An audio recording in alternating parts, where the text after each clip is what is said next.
Assalamu alaikum and welcome to Perspective.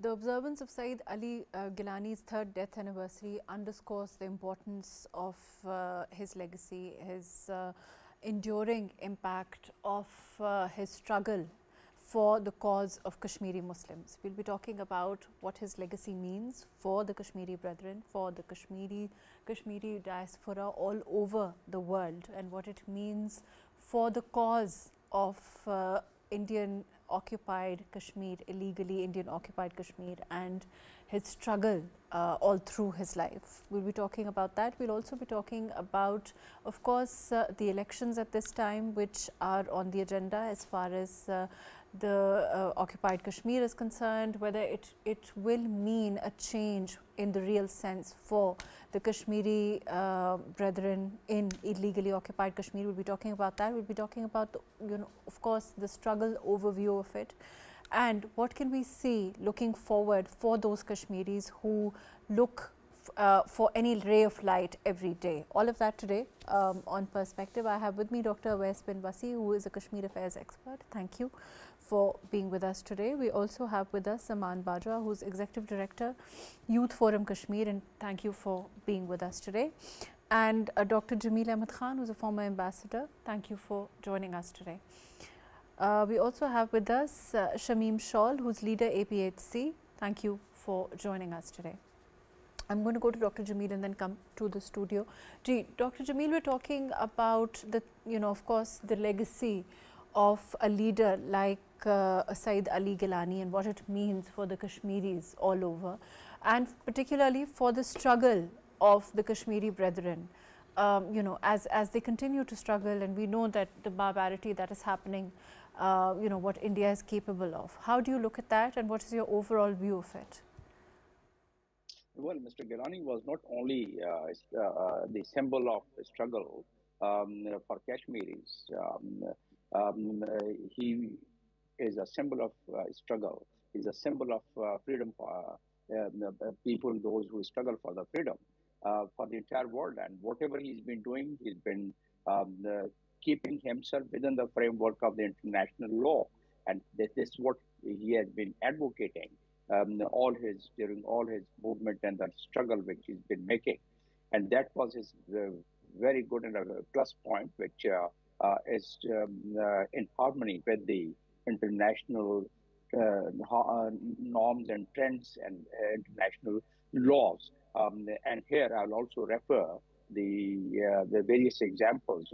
Myself was posted in East Timor while I was in the United Nations, and Shinana Gozma was their freedom fighter, and he would narrate all the stories how international laws came for his support. Although he was a freedom fighter, and he, unlike Mr. Geelani, he had took arms in his own hand, and he had given a very tough time to the occupying power of that region at that time. But coming back to Mr. Geelani, as I said, he is a symbol of the resistance within the legal framework. And not only that, he was keeping himself within that framework, as I said. That is United Nations Declaration of the Human Rights. That is the United Nations Charter, which gives the authority and which gives the leeway to those who really go for their freedom. And go to Dr. Awais Bin Wasi. Dr. Awais, you heard what Ambassador Saab was saying. Of course, it's hard not to agree, and there are no two opinions on the struggle that Syed Ali Geelani. It's also the struggle he himself participated in, but also the symbol of what he stands for. In your opinion, for the Kashmiris all over the world, as we look back at that, what is the message for them, and that you'd like to say to them? Yes, on this day when the whole Jammu and Kashmir diaspora and in Pakistan, the third anniversary is being observed of Syed Ali Geelani, who is very rightly pointed out by Dr. Jamil that he has been an icon of resistance, and we can bracket him with the resistant leaders in the history, as throughout his political career, he remained so steadfast, and he demonstrated unflinching commitment to the cause of Kashmir in the face of all kinds of brutalities and difficulties that he had to endure. So I think that this is a message for the Kashmiris, that no matter how the difficult situation they may have, they should remain steadfast and they should remain committed to their cause. And I think that across the world there are some lessons one can learn from the life as well as the contributions and the struggle of Syed Ali Geelani, and all those regions which are occupied or which are facing the brunt of occupation and imperialism. I think that there is an important lesson that they can draw from the life of Syed Ali Geelani, that how a leader apparently that who is very kind and sympathetic, but he was having a very steel resolve, and he has borne difficulties while continuing his struggle. So I think that there are lessons to be learned across the world, especially those who are under occupation. Let me go to Zaman Sahib. Zaman Sahib, this the symbol of resistance, resilience that Syed Ali Geelani stood for, is continued in other leadership at this time in Kashmir particularly. Of course, we also saw that his death anniversary, there was curfew. There's again the right of assembly has not has been terminated for a while now. What is the status there? What is the situation there? Let's talk about that. Oh, when we today the whole nation and the people across the LOC and abroad, they are paying tribute to the great leader. He was not only the politician, he was a great intellectual who wrote more than 30 books. Bullar Kanare, it was the autobiography of Syed Ali Geelani, Sadai Kafs, Sadai Dard. So he wrote many books, and he gave an example and how you can resist against the occupation. So, and he led the generations for their occupation. He was he started his politics in 1950, and later on he was great believer of the diplomacy within the United Nations, according to the United Nations resolutions, and he did all the efforts to bring the right to self-determination under that era. He was the member of the assembly for 3 times, but when he saw that the Indians behave with the people of Kashmir, it's not good, so he started the resistance. Syed Ali Geelani led the all-party Hurriyat conference in 1992, and he gathered the alliance of the 30 political parties for the resistance movement. He became the convener of all parties Hurriyat conference 3 times, and all his struggle was for the right to self-determination. Many times India tried to offer him many ways, then they can just give away from the right to self-determination, but it was very strong man, and he led the resistance very proudly and with courage. So he gave a message to the generations that no offer can give you away from your resistance movement, and one day the people of Kashmir will get the right to self-determination. Right. Let me come back to you, Shameem. Sorry. There is also, as far as this resistance is concerned, the symbol of resistance that we're talking about, that Syed Ali Geelani stood for. In terms of the other leadership there at this time, how do you look at things at this time as for the Kashmiris? If we look forward to the elections, for example, to the change, is it a real change for the Kashmiris in illegally occupied Kashmir at this time? Is it an eyewash? We are, of course, is it the continuous facade that India continues to paint for the world? Thank you very much. We all pay tribute to our great Syed Ali Geelani, who fought for the Kashmiri freedom, and the movement led by him against Indian rule was not an easy job. It was a very difficult to challenge a population of more than 100,000 Indian army who were here in Kashmir. But it was not only he changed the government of India's rule when he was in the assembly as a political leader. I will give you an example that he also in his speech said that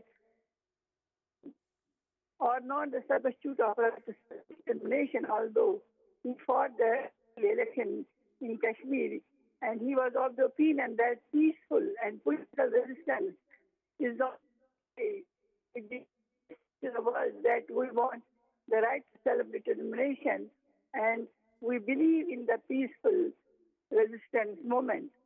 But one thing that is very important here, that Syed Ali Geelani, a great symbolic leader of the resistance movement, was loud and clear that the approach we have started is not different from the approach that India has when he was fighting against British rule. He was always giving the example of Subhash Chandra Bose and Mahatma Gandhi when he wrote the letter to the Chandrasekhar, the late Prime Minister of India, that we, the people of Kashmir, are resisting in the same way as you are resisting. You resisted politically and through arms. But in Kashmir, we have seen that Syed Ali Geelani, as a symbol of unity, symbol of resistance movement, he approached three things. Because I have closely watched Syed Ali Geelani in my early college life when he was contesting the elections, and we, the part of these elections as youth, that he influenced youth not at the political forum, but when the resistance movement started, he in his speeches, and he was visiting different parts of the state of Jammu and Kashmir, even in different institutions, Aligarh University, Delhi, Jawaharlal Nehru University, in different institutions, he was clear that the right of self-determination is our right, and we should be focused on this. There is no compensation. We have heard his speech, and you are displaying these speeches in the Pakistan television throughout the day, in that अगर सोना भी हमारे रास्तों में बिछाया जाएगा और अगर भारत सारी दौलत भी हमें देगा तब भी हमें अपने शहीदों का हक अदा नहीं कर सकेंगे तो हम अपनी आज़ादी से पीछे नहीं हटेंगे. These were the golden words, and this is the philosophy and the message to the nation that they are united. Although there is repression, there is no right, there is silence, and the silence is like that. It looks like a graveyard. Kashmir is looking like a graveyard. But even in this time, when people are not allowed to visit his graveyard, we throughout the world are paying tribute to Syed Ali Geelani, and we know that a great leader, a strong advocate of Kashmir's resistance movement, he's not among us, but his voice, his message is a clear to everybody that we have. Though he's not here, his voice continues to live on through the Kashmiri cause, the resistance that it offers, the fortitude, the resilience that, you know, the strength that can still be drawn from all that he stood for, even though he's not here among us today. Dr. Awais, I want to talk about the elections also, you know, at this time. How do you look at them? How do you look at the elections, and whether it's, again, the question is, what do they mean really for the people there? Is it just you know, an eyewash that India wants to show the world, that they you know, paint a facade of normalcy, or is it more, in your opinion? The elections in occupied Jammu and Kashmir, they have always been very significant because these elections have some international implications with regard to dispute. And for the first time in 1951, when this whole electoral exercise started, India tried to project across the world that since the people of Jammu and Kashmir, they are participating in this exercise, electoral exercise, so it means that they have reposed their trust on Indian government or the state of India. Later on, there was a resolution, United Nations resolution, that clarified or that debunked this India's perspective or view that the State Assembly has nothing to do with the larger issue of Jammu and Kashmir. So then this exercise continued, and even as Bajwa Sahib has mentioned that Geelani Sahib also participated 3 times and you know, he got elected.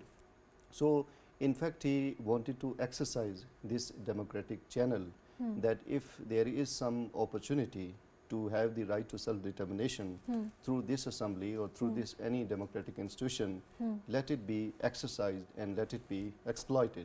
But what happened in 1987, that the State Assembly elections, they were massively rigged. Muslim United Front, that was the joint, that was the conglomerate of the resistance camp, and they participated in that election. But because of this massive rigging, there was the mass resistance in 1988, 1989 that broke out, and that was the disappointment of the democratic institutions, because the reason was that India was not sincere, India was not ready to give any opportunity that these democratic institutions to be exploited, to be used for the resolution of that issue. So I think that that election in this political history of Kashmir, they are very, very important, as I have just alluded to it in 1987 elections. And then in the whole decade of 1990, resistance came, they started boycotting those elections. Whether those elections were Lok Sabha elections in Kashmir or they were the State Assembly elections, they were massively boycotted, especially the 1996 elections. But there was a shift that we saw, especially after 2002 elections. And in 2002 elections, that Kashmiris, they did participate, and practically what they did is that they have clearly differentiated this electoral exercise from the larger question of Kashmir dispute. And they were of the view that participation at that exercise is meant to have their day-to-day matters, and it has nothing to do with the larger question of Kashmir dispute. And similarly, in 2000 and next election, that was in 2008, they participated. In 2014, they participated, and there was a turnout also, and in the recent Lok Sabha elections. But what India is doing, and I think that in the upcoming elections, India will repeat the same, that India will project and capitalize this turnout to the world, that look, that this is the turnout, and this means that everything is fine here, and democratic exercise is going on. Right. But I think that this is the point that we need to understand, and this is very, very important, that if India believes or India advances this argument that people they have reposed their trust through this electoral exercise and through this heavy participation, then the question arises that why after 2008 the massive intifada broke out, and that continued. And for the consecutive 3 years that continued, and to 2016 when Burhan Wani got killed. So you must have seen that there was a whole Kashmir came out, and in this massive intifada that was so pervasive, that was so deep rooted, and that was so widespread that even it pricked the conscience of some of the Indian civil society activists. Arundhati Rai is one of them. I want to talk about that. Let me go to Ambassador Sahib. I'll come back to then Zaman Sahib. Ambassador Sahib, if you heard what Dr. Awais is saying, in terms of he explained quite succinctly what the elections mean, and how India wants to use them and what it wants to portray to the world. The question is, when we talk about the UN, when we talk about the resolutions being flouted with regard to Kashmir, these elections and their real face, do you think that the Kashmiri diaspora and of course Pakistan and everybody who supports the cause of Kashmir can show to the world what is actually happening and what it means?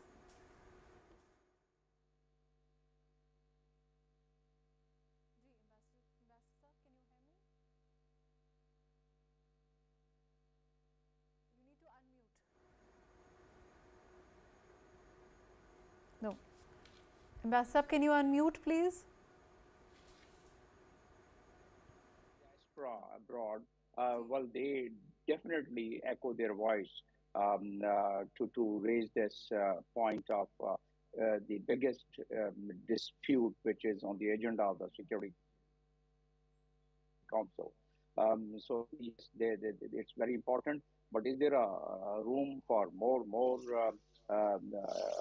contribution in it? Yes, there is definitely some room for improvement about it, because India, what they are trying with all these elections, with Mr. West was mentioning, that's right. They want to project to the world that they are just trying to give the voices to the people and making the people of occupied Kashmir as a stakeholder in Indian governance and administration. But on contrary, what is happening around is that they are trying to curb the rights, enunciate rights of the Kashmiri people, enunciated in the very basic document. And that basic document was the instrument of accession, which Maharaja Hari Singh had was made to sign, or had perhaps signed. So it starts from there, and that has the embedded. This document is a fundamental document, and then later on, Security Council resolution in 1948, which gives the right for the plebiscite to the people, and that's what Syed Ali Geelani has been struggling all his life. So coming back on that point, that fundamental document, it gives the right to the people to have their own fate, to decide about their own fate, and they have written in there about the plebiscite. So that's one. And then Kashmiris, maintaining the Kashmiris culture and their special rights. So what India has done and what they are trying to project to the people, that they are giving due share to the people of Kashmir. On contrary, they are snapping out their fundamental rights, which is embedded in those legal documents, both in the Security Council as well as the instrument of accession. So how they are stripping it out, we have discussed it several times about the Articles 370 and 35 abrogation, but the story doesn't end there. You know, after doing that, what they started doing, and that's a dangerous turn in the entire this scenario.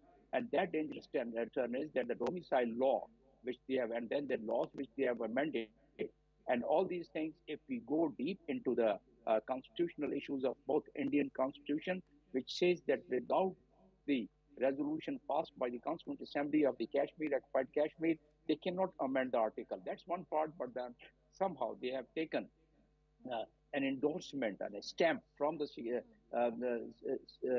Supreme Court of India, which obviously many jurists, they don't agree with it, because they cannot really have anything detrimental to what the document of accession was. And that would open a different topic altogether. But let me stick myself into in this topic, what we are discussing now. So basically what India is projecting, and even with the upcoming election, what it wants to project, that yes, they are now started, everything in Kashmir is now going normal, and therefore they're going to have an election. In the process, millions of people have been brought from the non-Kashmiris have been brought, and they've been settled there, which is again a deviation of the Geneva Convention, Article 49, deviation of the additional protocol, Geneva Convention, deviation of the statutes, Rome statutes, the International Criminal Court, Article 20. So all these things are being violated. At that point, it's very important. I will come back to you. Let me go to Zaman Sahab. Zaman Sahab, what Ambassador is saying is that this is, of course, an attempt to change the demographic overall. And, you know, of course, to have people, this amount of people come and settle there, it's obviously, you know, targeted after, you know, it's a very concentrated step-by-step effort and, you know, procedure that is being followed by Modi-led India, which is, you know, targeted to change the demographic after Article 370, and we've seen to 25A also overall. Do you think that, of course, India enjoys a certain amount of clout in the world politics, and one can't deny that. keeping that in mind, what are the options open to us? And we've talked about this, but it's something that needs to be revisited in terms of the effort as a nation. Pakistan, of course, continues to stand behind Kashmiris, but also Kashmiri diaspora all over the world. Again, publications by writers like authors like Arundhati Roy, which Awais Saab mentioned just now, that's a step, and that shows that even within India there is a realization that there is something wrong that's happening there. The ultimate goal of all these changes, the demographic changes, that just disturb the balance of the population, which is now in the favor of Pakistan, because there is a majority of people. But now they are trying to disturb that balance, and we already seen the disturbing stories and news from the valley because of these steps. Few days back there was a forced conversion of Muslim girl, and they married to a Hindu. So they are bringing more and more people, and they are trying to disturb the culture and the values of the Muslim society in Kashmir. But you said that the role of international community didn't accept these illegal, unlawful changes done by the Indian administration. And Dr. Saab already mentioned about that it's also against the United Nations resolutions. Ambassador Saab also mentioning the resolution number 49. So all these stories, all these efforts are just disturb the demography. But one thing which Indian government and India is missing, that they can change the demography, but how they can change the hearts and the minds of the people of Kashmir, their resilience, their commitment with the people of Pakistan, and the lesson and the legacy of Syed Ali Geelani, who chanted very openly that we are Pakistani, hum Pakistani hai, Pakistan hamara hai. So how they can snatch, they can change these slogans. So India is doing these efforts, but we salute to the resilience of the people of Kashmir and the Pakistan commitment and support with the people of Kashmir, that every day on every forum Pakistan is fighting the case of Kashmiris, and our foreign office give dossiers about the involvement of India and Indian illegal actions. So we people of Kashmir will never let it happen that India can change and India can get forcefully all this land. One day the people of Kashmir will get their right to self-determination, and they are trying to propagate by different narratives, by different means, that there is a normalcy in Kashmir. And you were talking about the elections. Elections also are trying to show a normalcy to the world, that everything is okay in Kashmir. But when you go on the ground, the Indian narratives are the fallen narratives. They chanted about the development. Where is that development? When you visit, when you see the miseries, the sufferings of the people of Kashmir, the roads are very bad. There are horrible condition of the hospitals. But India is falsely building a narrative that there is a normalcy in Kashmir. Let me go to Shameem also. Ji, Shameem, can you hear me? Shameem? Ji, Ambassador, we are talking about the role, the normalcy that India continues to. We've also spoken about this before as far as the role of UN is concerned, as far as international bodies like the International Court of Justice, whatever limited powers that we have, they have in terms of what they can do. We also know that the ineffectiveness has been underlined by other conflicts, other inhumanities all over the world. Particularly, we've seen the Palestinian cause. As far as the Kashmir is concerned, is it any different from, or do you think that the UN really is as ineffective as it has shown itself recently, one has to say? The UN has two components. One is the UN Secretariat, the other one is the political component of the UN, that is the UN Security Council. And that political component of the UN, which is UN Security Council, that is the main body which decides or which can enforce any of the international law or any of the resolutions which Security Council passes. Now, there comes the problem. And then once we describe about the United Nations, we normally mix these two, because United Nations, so far it's the Secretariat component is concerned, its bureaucratic component is concerned, it keeps raising the voice. And I will draw your attention of your viewer about the Human Rights Commission report. There are two, one in 2018 and 2019, which contains all what we have written in our dossier of 131 pages, which we submitted to the United Nations through an administrative channel. But that commission report is furnished and submitted and drawn under the United Nations legal framework. And that is the document which describes and which demonstrates all the atrocities what we've been discussing. But then the Security Council did not bring it on its agenda. And that is because of the geopolitical landscape, what we have. And that's because of the China containment policy, which is one of the topmost foreign policy points of the United States. So therefore, United States and its allies, they support India, and they look to the other side while it comes to the international law and its violation. So that's one part. And second part is that India is investing huge efforts, both in terms of its finances and in terms of its diplomatic efforts, where they're trying to nullify about the rightful resistance and struggle of the Kashmiri people. And Kashmiri people, because I was giving some examples, I have a personal privilege of having a very intense interaction with some of the freedom fighters like Shanana Gozmao, I was mentioning it to you, of East Timor. And then they would always call. Once I was sitting having a meal with Shanana Gozmao before he became a president, and he would say in Kashmir, you know, why people call them terrorists? Why India is calling them terrorists?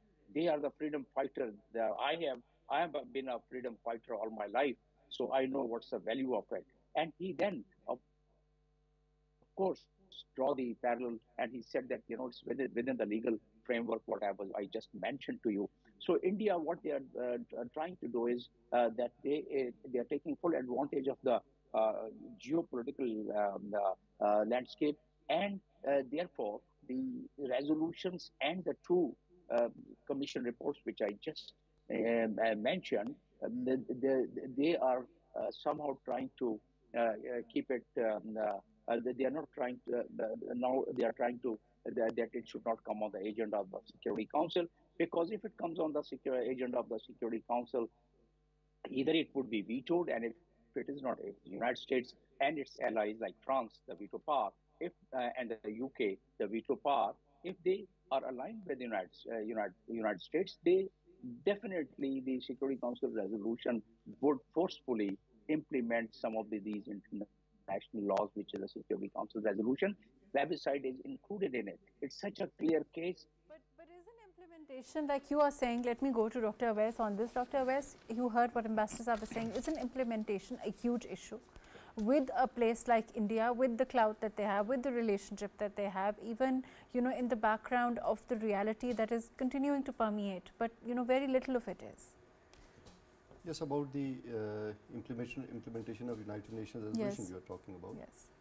I think that this disregard or this condonation by the great powers because of the geopolitical considerations, I think that that gives India leverage. Otherwise, as we have already discussed, that the implementation process of these United Nations resolutions, it has formally started, but there was a halt, and there was a blockade because of India's intransigence, and that intransigence came when the issue of demilitarization came. The first part, the ceasefire, came, and the other two parts, demilitarization or the plebiscite, that is not going to be held because of misinterpretation on the part of India. So I think that as many such resolutions adopted under the same United Nations chapter, they were promulgated, they were not only adopted but implemented in several other cases of the world. So I think that the same should go in India also. And it's not just the United Nations resolution. I think that all the regulations, all the conventions, all the covenants, they reaffirm that India is for international law, international humanitarian law. You know, if you look each provision, you will see that India is violating all. For example, that just I can refer that Article 42 of the Hague Regulation 1907, which states that the territory is considered occupied when it is placed under the authority of the hostile army. If you see this, you know, according to this, so what There's about 900,000 military and paramilitary forces have been deployed, that they have been deployed? And there is an addition also. Recently, 30,000, you know, in June, I think, that 30,000 more forces, they have been deployed in Jammu area. And still, there are some news stories that some more deployment is also taking place. Similarly, if you see the Article 49 of the Geneva Convention 4, the occupying power shall not deport or transfer part of its own civilian population into the territory it occupies. So if you see it, what India is doing, you know, it's as per domicile law, as per domicile law, as per the amendment in Land Act and the you know, other such measures, illegal measures that is being taken place in India, it also goes against this. In United Nations Security Council resolution prohibits both the parties, signatories, India and Pakistan, that they cannot unilaterally alter the material condition of the dispute. Which is what but is if you happening. see India is doing the same.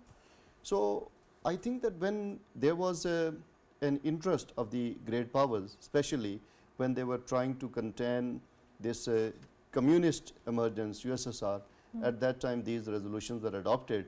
But what happened, unfortunately, that is that now the interest has superseded all considerations of humanity here, which we've seen elsewhere in the world also. That is unfortunately what's happening. Exactly, you are very much right that because of these, you know, geopolitical things and because of the duplicity and dubious and dual standards of global powers, this is taking place. Either it is Kashmir or in Palestine. This is unfortunately very But Zaman Sahab, unfortunately we're running out of time, but your quick comments, you think that things will change for the Kashmiris? Inshallah, things will change for the Kashmiris because now there is a realization in the international community about the role of the illegal role of the Indian forces, Indian state. And within India also, to some extent. Within India also, you can see the examples of his involvement in USA and Canada. Now the game is going towards from the South Asia towards the US to Canada, because Europe. They've seen the way that India continues to interfere with other states, like you are saying, and it's not just Pakistan or Kashmir. Now it's about, like you are saying, Canada or the US even. So when there is a realization in the people, in the international community, all the role of India is not okay. It is disturbing the peace. Now it's on us then how we can propagate, how we can do lobbying or advocacy about the Indians acts, and after that, inshallah, one day the people of Kashmir will get the right to self-determination. Right. Let's hope and pray as we continue to stand by our Kashmiri brethren. Thank you so much for being with us. Dr. Awais Bin Wasi, thank you for joining us today. Zaman Bajwa Sahab, thank you for being with us. Dr. Jamil Ahmed Khan, thank you for being with us today. Shameem Shawl, thank you for joining us. Of course, you know, on the third death anniversary of Syed Ali Geelani, one can only admire his fortitude and of course the fortitude and resilience of those Kashmiri brethren who continue to fight every day. Of course, Pakistan continues to stand by its Kashmiri brethren in their struggle each day, and we know that their resilience and fortitude will win, inshallah, against the tyranny that is at play from India, and the Indian occupied Kashmir will be free. Thank you so much for joining us today on Perspective.